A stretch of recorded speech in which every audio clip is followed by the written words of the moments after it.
नमस्कार दोस्तों, मेरा नाम सूर्य प्रताप सिंह सेंगर है। मैंने 65th बीपीएससी की परीक्षा में 131वीं रैंक प्राप्त की है और मुझे बीडीओ, जिसको सामान्य भाषा में ग्रामीण विकास अधिकारी भी कहते हैं, पोस्ट प्राप्त हुई है। मैं आज दिल्ली नॉलेज ट्रैक के माध्यम से आपसे जुड़ रहा हूँ और आने वाली जो 23 जनवरी को 67th बीपीएससी की प्रारंभिक परीक्षा है, उसके बारे में आपको किस तरह से पढ़ाई करनी है, क्या रणनीति होनी चाहिए, उसके बारे में जानकारी देने जा रहा हूँ। मैं कुछ अपने पर्सनल इन्फॉर्मेशन दे दूँ। मैं झांसी उत्तर प्रदेश का निवासी हूँ और मैंने अपनी प्रारंभिक शिक्षा सरस्वती विद्या मंदिर झांसी उत्तर प्रदेश से 12th तक की है। उसके बाद मैंने बीकॉम ऑनर्स और मैंने एमए हिंदी बुंदेलखंड विश्वविद्यालय झांसी से किया हुआ है।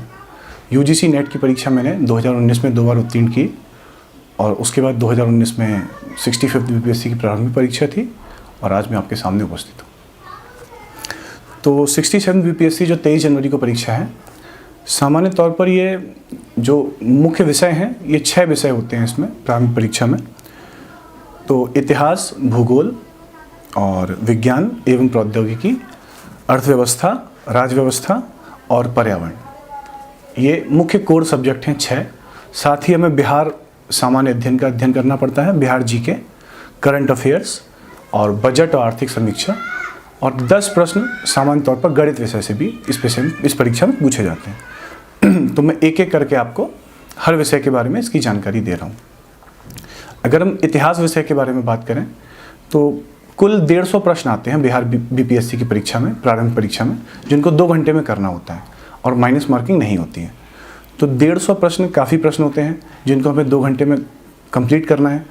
तो सबसे पहले तो हमें टाइम मैनेजमेंट पर ध्यान देना पड़ेगा कि हम सारे टॉपिक कवर करते हुए सारे प्रश्नों को समय से हल कर लें और सभी समय से अपने OMR के गोले फिल कर लें। तो सबसे पहले इतिहास की बात करें तो इतिहास जो है, जिसको 3 भागों में भारतीय इतिहास को बांटा गया है।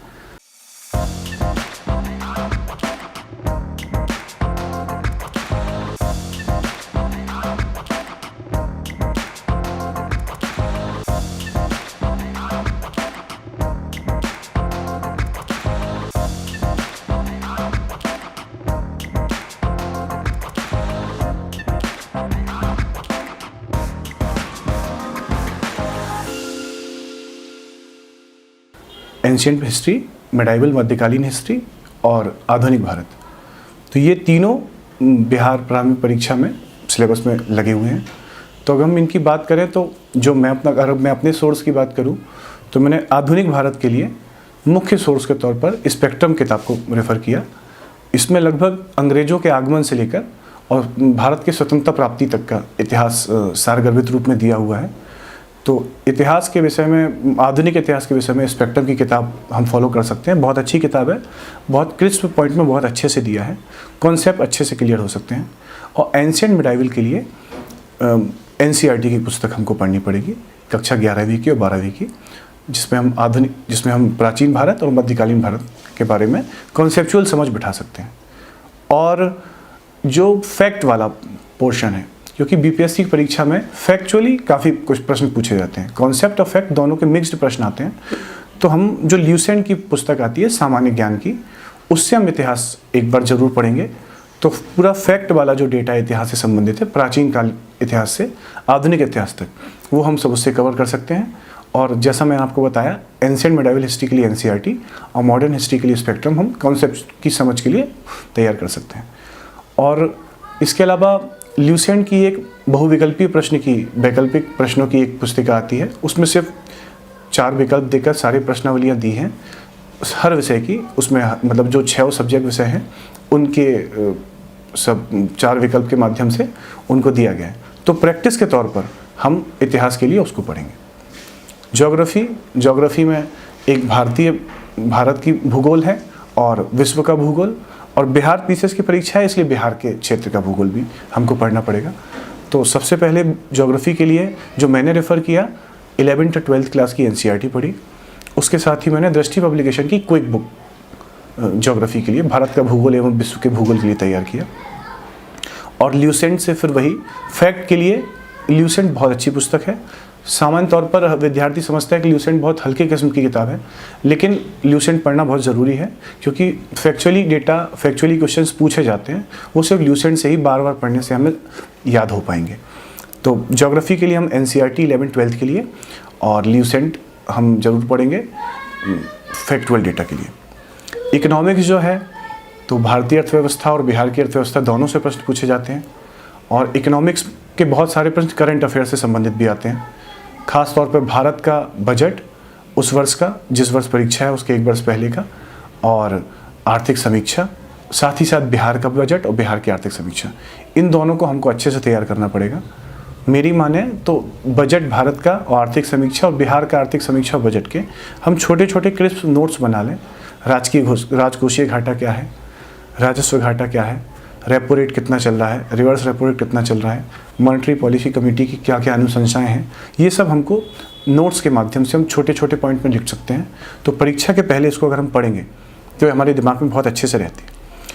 तो इकोनॉमिक्स के लिए वही ल्यूसेंट की पुस्तक हमको पढ़नी है फैक्चुअल डेटा के लिए, और उसके साथ ही मैंने दृष्टि द विजन पब्लिकेशन की मैंने क्विक बुक पढ़ी है इकोनॉमिक्स के कॉन्सेप्ट की समझ के लिए। विज्ञान के लिए हमको ल्यूसेंट से हमको विज्ञान पढ़ना है। एक फिजिक्स, केमिस्ट्री, बायोलॉजी 3 भागों में सामान्य विज्ञान बटा हुआ है। तीनों का हमको फैक्चुअल डेटा के लिए बिल्कुल ल्यूसेंट की पुस्तक पढ़नी है।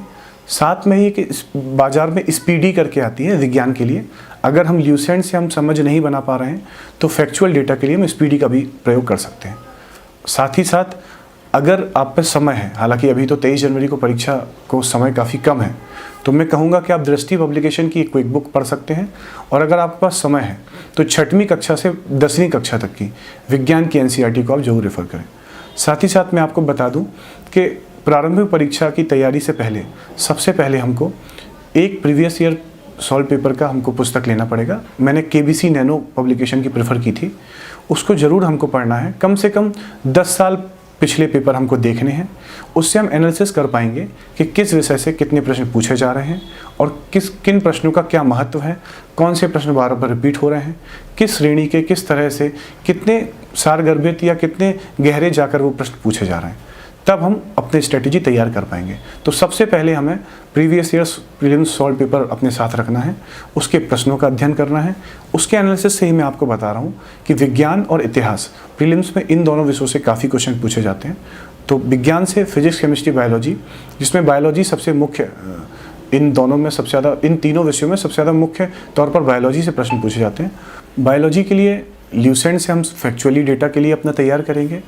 उसके बाद जो मैंने आपको बताया कि ल्यूसेंट की बहुविकल्पीय प्रश्नों की जो पुस्तिका आती है, उससे हम बायोलॉजी के बहुत सारे प्रश्न सॉल्व करेंगे, साथ ही साथ प्रीवियस ईयर पेपर भी सॉल्व करेंगे। तो बायो में अगर हम मेन पोर्शन पे जाएं तो किन पहले तो हम सबसे पहले रोग हमें पढ़ने हैं कि किस कोई विषाणु से रोग होता है, कोई जीवाणु से होता है, प्रोटोजोआ से होता है, कवक से होता है। ये जरूर एक प्रश्न मिलान के तौर पर या सीधे पूछा ही जाता है। तो हमें सबसे पहले रोग, विटामिन, प्रोटीन, विटामिन का संश्लेषण, किन प्रोटीनों का संश्लेषण मानव शरीर में होता है, कौन सी मानव शरीर में ग्रंथियाँ पाई जाती हैं, मसल्स।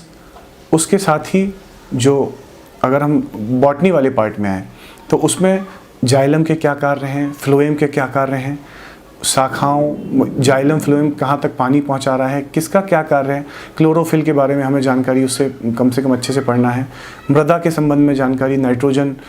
ये सब प्रश्न सामान्य तौर पे आपको आने ही चाहिए, क्योंकि इनसे 1-2 प्रश्न आते ही हैं। और हम जैसे एक दो प्रश्न हर वर्ष सामान्यतः बिहार PCS का ट्रेंड रहा है कि लौंग क्या है, तो लौंग जैसे फूल की कली है, आलू और अदरक भूमिगत तने हैं, तो ये पूछते हैं।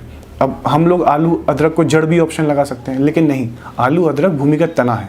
तो इस तरह से हमें थोड़ी सी बेसिक समझ बिठाकर अध्ययन करेंगे तो विज्ञान को हम अच्छे से कर पाएंगे। पॉलिटी, राज्यव्यवस्था के लिए मैंने लक्ष्मीकांत को प्रेफर किया बेसिक समझ के लिए, और फिर मैंने बताया आपको कि फैक्ट के लिए फिर से मैंने ल्यूसेंट की पुस्तक को बार बार कई बार राज्यव्यवस्था से पढ़ा, उसके अध्ययन किया। एनवायरनमेंट बिहार PCS के लिहाज से काफ़ी हल्का विषय है, बहुत कम प्रश्न आते हैं, मुश्किल से 2 से 4 प्रश्न आते हैं। सामान्यतः कौन से संधियाँ भारत सरकार या बिहार सरकार ने पर्यावरण से संबंधित की, जैविक ऊर्जा चक्र आता है, उल्टा पिरामिड, सीधा पिरामिड, बायोमास का, ऊर्जा का, ये सब आ सकते हैं प्रश्न सामान्य तौर पर। पर्यावरण से संबंधित परिभाषाओं से प्रश्न, जो कॉन्सेप्ट किस थिंकर ने दिए हैं उससे संबंधित प्रश्न एनवायरनमेंट से पूछे जा सकते हैं। जलीय पारिस्थितिकीकरण से काफ़ी प्रश्न आते हैं। तो ये इस तरह से हम इन 6 विषयों को तैयार कर सकते हैं। साथ ही साथ दोस्तों याद रहे कि प्रीवियस ईयर सॉल्व पेपर हमें इन 6 विषयों के उनसे प्रश्न जरूर देखने, और ल्यूसेंट हमें फैक्चुअल के लिए, डेटा के लिए तैयार करनी है। बाकी जो मैंने पुस्तकें बताई हैं ये हम कॉन्सेप्ट अपने समझ के लिए उसको पढ़ सकते हैं। रही बात करंट अफेयर की, तो करंट अफेयर बहुत इंपॉर्टेंट फैक्टर है, बहुत एक इसको पूरा विषय मानना चाहिए, और बिहार PCSM में इसका बहुत बड़ा रोल है।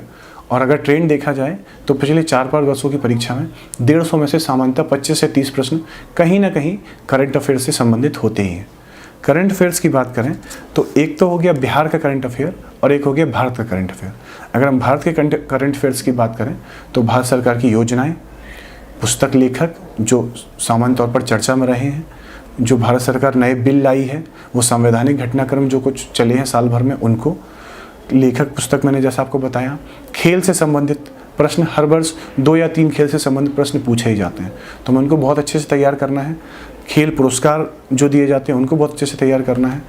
बाकी विज्ञान एवं प्रौद्योगिकी करण से संबंधित इसरो की क्या क्या नए उन्होंने कुछ अगर उपकरण खोजे हैं, कुछ मिसाइलों का वो किया है, परीक्षण किया है, तो उनको हमें बहुत अच्छे से तैयार करना है। स्वास्थ्य के संबंध में जैसे अभी पिछले 3 वर्ष से 2 वर्ष से हम कोरोना का समय देख रहे हैं, तो कोरोना की कौन कौन सी वैक्सीन खोजी गई हैं, कितना % टीकाकरण हो गया है, किस कंपनी ने कौन सी वैक्सीन ईजाद की है, तो ये सब हमें बहुत अच्छे से तैयार करना पड़ेगा।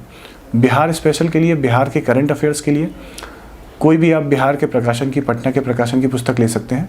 तो बिहार का बजट, बिहार की आर्थिक समीक्षा और बिहार की सरकार की जो योजनाएं हैं सरकार की, वो सब हमें अच्छे से तैयार करनी पड़ेंगी।